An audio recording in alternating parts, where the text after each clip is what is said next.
کمرے میں نتاشا کی مہکی مہکی سانسوں کی آواز آنے لگی۔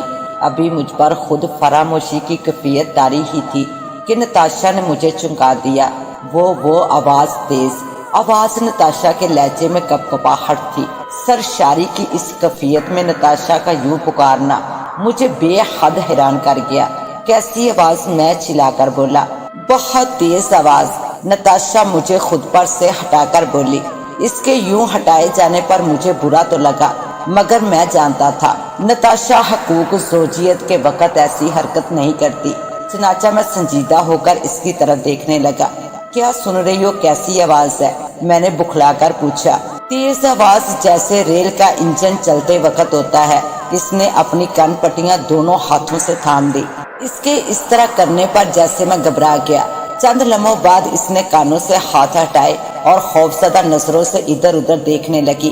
اچانک اس نے چھت کی طرف دیکھا۔ دوسرے پل چھت میں شگاف ہوا، چیخیں پورے کمرے میں گونجنے لگی۔ کیا ہوا؟ خون، چھت پر خون۔ کہاں ہے خون؟ میں نے چھت پر دیکھا تو وہاں کچھ نہ تھا۔ مجھے تو کوئی آواز بھی سنائی نہیں دی تھی۔ چھت پر تو کچھ نہیں ہے نتاشا۔ لیکن نتاشا نے جواب نہیں دیا، وہ بے ہوش ہو چکی تھی۔ ڈاکٹر کی بر وقت طبی امداد نے نتاشا کی بے ہوشی توڑ دی تھی۔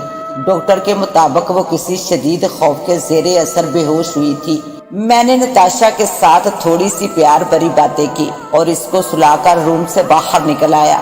ہو سکتا ہے کہ نتاشا نے واقعی کچھ دیکھا ہو یا پھر کوئی نفسیاتی بیماری ہو۔ بہرحال میری تو کچھ سمجھ نہیں آیا۔ آفس میں بھی اسی پریشانی میں مبتلا رہا، یہاں تک کہ لنچ کا وقت ہو گیا۔ لنچ میں ہمیشہ ہوٹل میں ہی کرتا تھا۔ گرینڈ ہوٹل کا ریسٹوران اچھے لنچ اور ڈنر کے لیے بہت مشہور تھا۔ ریسٹوران میں ایک بڑا سا ہال بھی تھا جہاں مختلف اوقات میں مختلف لوگ اپنے اپنے کمال کا مظاہرہ کرتے تھے۔ سارے ویٹر جانتے تھے کہ میں کیا کھاتا ہوں، چنانچہ میں اپنی ٹیبل پر آ کر بیٹھ گیا۔ اچانک میری نظر ہال کے داخلی دروازے پر پڑی۔ مجھ سمیت ہال میں بیٹھا ہر شخص اندر آنے والی لڑکی کو دیکھنے لگا۔ سبز رنگ کی شلوار قمیض میں ملبوس تھی جو کہ اس پر بہت بلا لگ رہا تھا۔ میک اپ سے طاری چہرہ ہال میں موجود تمام خواتین پر باری تھا۔ ہونٹوں پر لپسٹک کی ہلکی سی تہ موجود تھی۔ وہ میری طرف دیکھ کر مسکرائی۔ واقعی بے حد جاندار اور حسین مسکراہٹ تھی۔ یہ وہی لڑکی تھی جسے میں نے کار میں لفٹ دی تھی۔ ناظرین کو یاد ہوگا کہ یہ لڑکی مجھے ویرانے میں ملی تھی۔ میں بھی جواباً مسکرایا۔ وہ سیدھی میری طرف چلی آئی۔ السلام علیکم۔ وعلیکم السلام، تشریف رکھیے۔ جی وہ میں معذرت چاہتی ہوں، اس رات میں آپ کا شکریہ ادا نہ کر سکی۔ کوئی بات نہیں، مجھے تو یاد بھی نہ تھا کہ آپ نے شکریہ کیا بھی ہے یا نہیں۔ لنچ میں کیا پسند کرتی ہیں آپ؟ میں مسکرا کر بولا۔ سوری، میں بن بلائے چلی آئی۔ تو اس کا مطلب یہ نہیں کہ میں مہمان بھی بن جاؤں آپ کی؟ وہ بھی مسکرا کر بولی۔ یہ تو میری خوش نصیبی ہوگی۔ سوری مسٹر ظفر علی خان، میں نے نام بتایا۔ ظفر صاحب، میں انوائٹ ہوں، پھر کل ہماری دعوت آپ کو قبول کرنی پڑے گی۔ میں کچھ کہنا چاہ رہا تھا کہ موبائل بجنے لگا۔ فون نتاشا کا تھا۔ مجھے ڈر لگ رہا ہے ظفر، ایسا لگ رہا ہے کہ کمرے میں کوئی ہے۔ فون ریسیو کرتے ہی نتاشا کی سہمی آواز میرے کانوں سے ٹکرائی۔ ریلیکس نتاشا، گھر میں نوکر وغیرہ ہیں تو ڈر کس بات کا؟ مجھے نہیں پتا، تم جلدی آؤ۔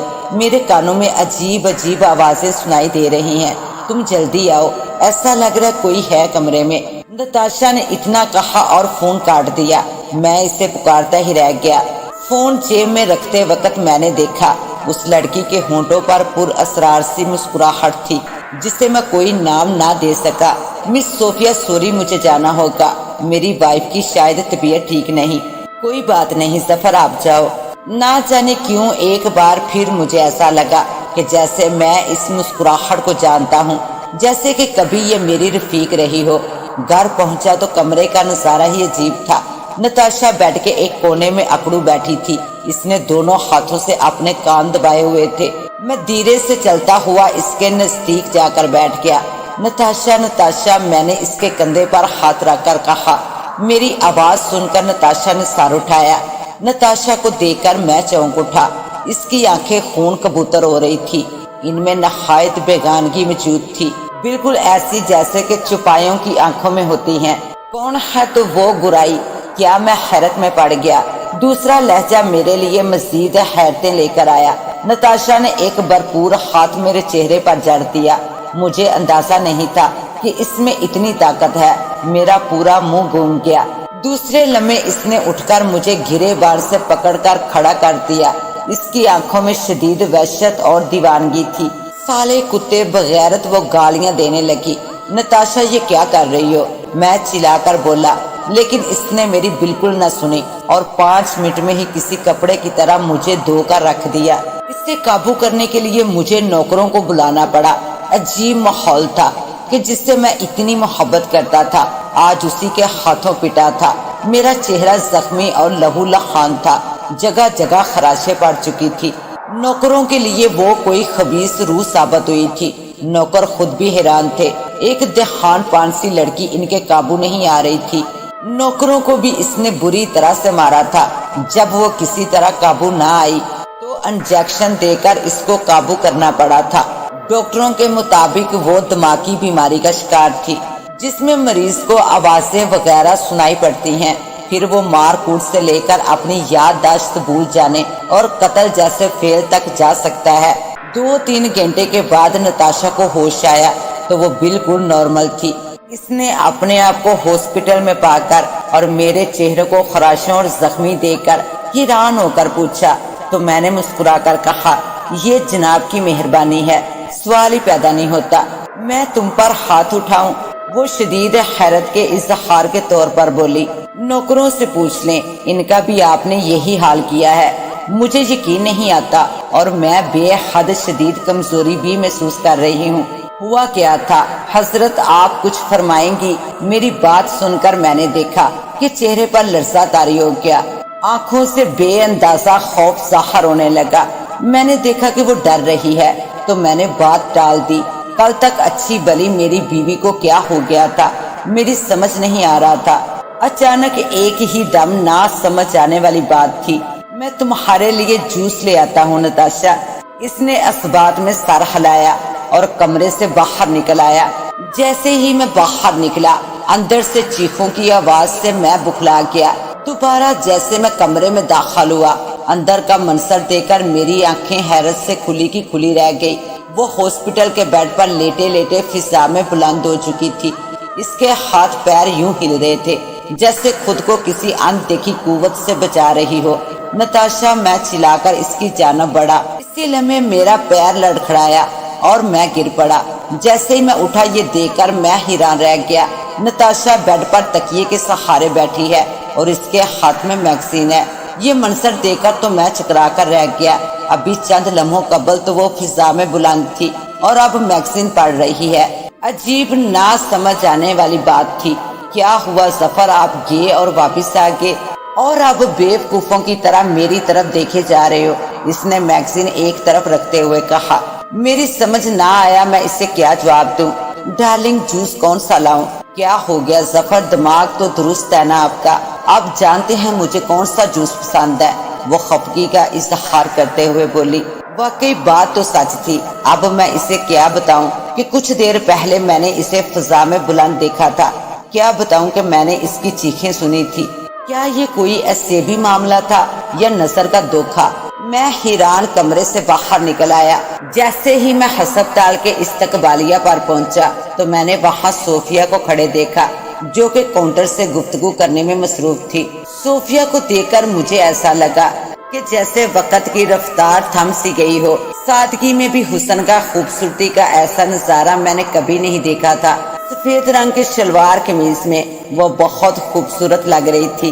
اس کا چہرہ مصنوعی آرائش سے بالکل پاک تھا۔ بغیر میک اپ کے اتنا تر و تازہ چہرہ میں نے پہلے کبھی نہیں دیکھا تھا۔ میں اس کی جانب از خود کھینچا چلا گیا۔ میں یہ بھول گیا کہ ابھی تھوڑی دیر پہلے میں نے نہایت خوفناک منظر دیکھا تھا۔ میں یہ بھول گیا کہ مجھے نتاشا کے لیے جوس کا ڈبہ لینا ہے۔ ہائے، میں نے اس کو مسکرا کر مخاطب کیا۔ میرے پکارنے پر اس نے چونک کر میری طرف دیکھا اور دوسرے لمحے اس کے چہرے پر مسکراہٹ دوڑ گئی۔ آپ اور یہاں میرا پیچھا تو نہیں کر رہے؟ اس نے حیرت کا مظاہرہ کرتے ہوئے کہا۔ نہیں، میری بیوی ایڈمٹ ہے۔ ہاں، آپ نے بتایا تھا۔ سوری، کوئی بات نہیں۔